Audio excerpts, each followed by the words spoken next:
बिस्मिल्लाहिर्रहमानिर्रहीम। अस्सलामु अलैकुम। मैं डॉक्टर अयाज़ नई वीडियो के साथ आपकी खिदमत में हाज़िर हूँ।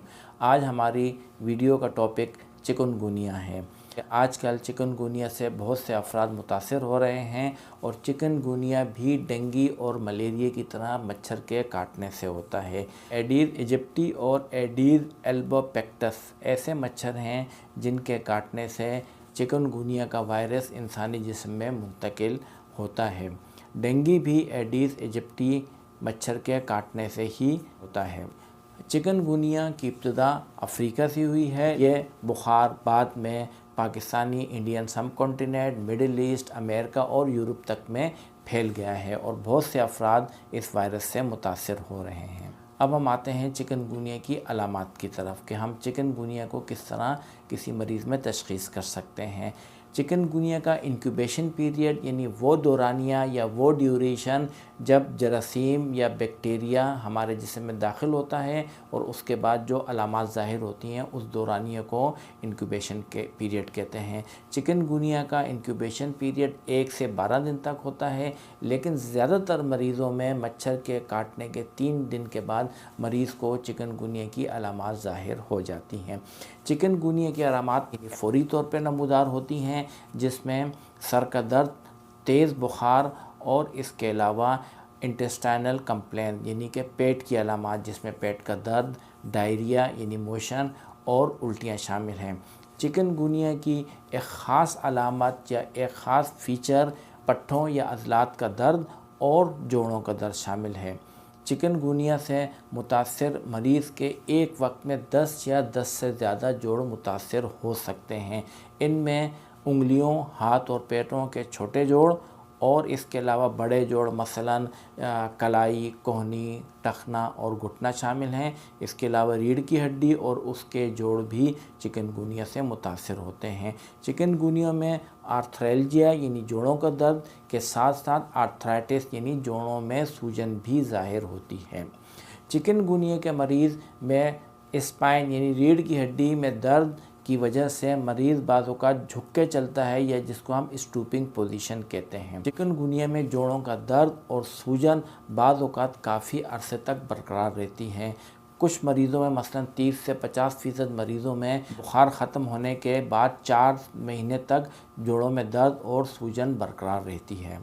इसके अलावा चिकनगुनिया में जिस्म पर बाज़ औक़ात सुर्ख धब्बे नमूदार होते हैं जिनको मैक्यूलोपेपुलर रैश कहते हैं, जिस तरह डेंगू के अंदर होता है, लेकिन डेंगू के मुकाबले में चिकनगुनिया में मैक्यूलोपेपुलर रैश या सुर्ख धब्बे निस्बतन कम नमूदार होते हैं। इसके अलावा चिकनगुनिया में न्यूरोलॉजिकल कंप्लेंट्स भी हो जाती हैं। न्यूरोलॉजिकल कंप्लेंट यानी दिमागी और आसाब की अलामात। दिमागी या आसाब की अलामात में एक बहुत आम अलामात जो कि आम तौर पर 5 साल से कम और 50 साल से ज़्यादा उम्र के अफराद में होती है एन्केफेलाइटिस यानी कि दिमाग की सूजन है, जो कि बाज़ औक़ात ख़तरनाक भी साबित हो सकती है। इसके अलावा पेरिफेरल नर्व यानी कि हमारे जो आसाब हैं वो भी चिकनगुनिया से मुतासर होते हैं, जिसकी वजह से हमारे जिस्म में दर्द और सुन्न होना पैदा हो सकता है। चिकनगुनिया की ख़ास अलामात या ख़ास फ़ीचर में ग्यूलिन बार सिंड्रोम भी शामिल हैं। ग्यूलिन बार सिंड्रोम बहुत सारे वायरसेस के बाद इंसानी जिस्म में ज़ाहिर होता है और चिकनगुनिया में भी बुखार के बाद ग्यूलिन बार सिंड्रोम हो सकता है। ग्यूलिन बार सिंड्रोम दरअसल एक मोटर न्यूरोपैथी है, यानी वो आसाब जो हमारे मसल्स को कंट्रोल करते हैं उसमें कमज़ोरी पैदा हो जाती है, जिसकी वजह से हमारे मसल्स में कमज़ोरी पैदा होती है। मसल में कमज़ोरी आम तौर पर जब ज़ाहिर होती है तो यह हमारे जिस्म के ऊपर के हिस्से से नीचे के हिस्से की तरफ फैलती है। मसलन रानों से शुरू होती है और टांगों और पैरों की तरफ फैलती है, या बाजुओं से शुरू होती है और हाथों की तरफ फैलती है। लेकिन ग्यूलिन बार सिंड्रोम या जीबी सिंड्रोम के अंदर जो हमारी कमज़ोरी पैदा होती है पैरों या हाथों से शुरू होकर ऊपर की तरफ बढ़ती है, यानी पहले पैरों में शुरू होती है फिर उसके बाद टांगों और रानों की तरफ बढ़ती है। ग्यूलिन बार सिंड्रोम में बाज़ औक़ात हमारे सीने और दिल के मसल भी मुतासर होते हैं और इनके मुतासर होने से बाज़ औक़ात मरीज़ को शदीद पेचीदगी होती हैं, जिससे उसकी ज़िंदगी को भी ख़तरा लाहक हो सकता है। अब हम चिकनगुनिया की तशख़ीस के बारे में डिस्कस करते हैं। चिकनगुनिया को बासानी तशख़ीस किया जा सकता है वो इलाके जो कि चिकनगुनिया के एंडेमिक हैं, मसलन पाकिस्तान, इंडियन सब कॉन्टिनेंट, मिडल ईस्ट और अफ्रीका वग़ैरह। ऐसे इलाकों में अगर मरीज़ को बुखार के साथ जोड़ों में दर्द और जोड़ों में सूजन हो और उसके साथ साथ इंटेस्टाइनल कंप्लेंट यानी पेट का दर्द, उल्टी और डायरिया भी हो, तो हम मरीज़ को चिकनगुनिया तशख़ीस कर सकते हैं। इसके अलावा मरीज़ के सिंपल ब्लड टेस्ट यानी CBC में खून में सफ़ेद ज़र्रात यानी WBC की कमी भी पैदा हो जाती है और प्लेटलेट में भी कमी पैदा हो सकती है। तो इस तरह हम चिकनगुनिया को बासानी तशख़ीस कर सकते हैं। इसके अलावा कुछ ख़ास स्पेशलाइज्ड टेस्ट हैं जिसमें सीरोलॉजिकल इन्वेस्टिगेशन यानी एलाइज़ा टेस्ट, PCR और कल्चरल टेक्निक भी शामिल हैं। इन इन्वेस्टिगेशन की ज़रूरत आमतौर पर कम ही पेश आती है। चिकनगुनिया से बहुत सारी कॉम्प्लिकेशन भी पैदा होती हैं। वीडियो के इब्तदाई हिस्से में डिस्कस किया था कि चिकनगुनिया से जोड़ों का दर्द और सूजन बुखार ख़त्म होने के 4 महीने तक बरकरार रहता है। इसके अलावा कमज़ोरी, थकावट, अज़लात का दर्द यानी माइल्जिया भी काफ़ी अरसे तक बरकरार रहता है। जोड़ों का दर्द और जोड़ों की सूजन उन अफराद में ज़्यादा होती है या ज़्यादा देर तक बरकरार रहती है जिनकी उम्र 35 साल या उससे ज़ायद हो या उनको पहले ही जोड़ों की कोई बीमारी हो, मसलन रूमेटॉइड आर्थराइटिस, ऑस्टियोआर्थराइटिस या इस किस्म की दीगर जोड़ों की बीमारियां हों, तो उनमें जोड़ों का दर्द ज़्यादा अरसे तक बरकरार रहता है जो कि 4 महीने से 1 साल तक हो सकता है।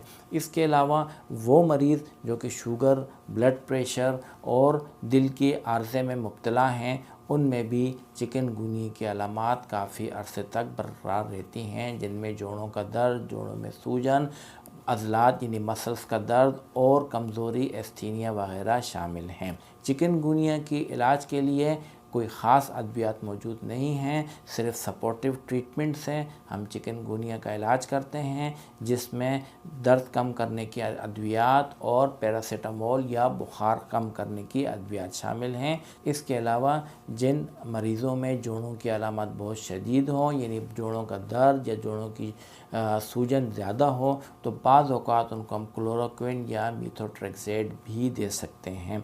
वो मरीज़ जिनमें जोड़ों की अलामत काफ़ी अरसे तक बरकरार रहती हैं, मसलन 4 महीने या इससे ज़्यादा अरसे तक, तो उनको DMARDs यानी disease modifying anti rheumatic drugs भी दी जाती हैं।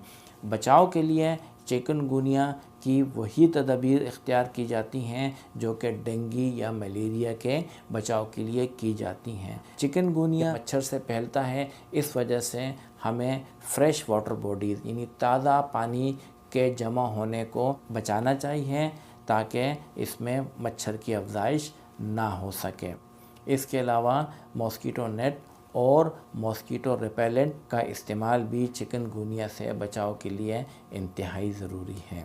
उम्मीद है कि आज की वीडियो से आपको चिकनगुनिया के बारे में काफ़ी मालूमात हासिल हुई होंगी। आपको किसी किस्म का कोई सवाल पूछना है तो कमेंट सेक्शन में पूछ सकते हैं। आपकी राय का हमें इंतज़ार रहेगा। आपका बहुत बहुत शुक्रिया। अल्लाह हाफ़िज़।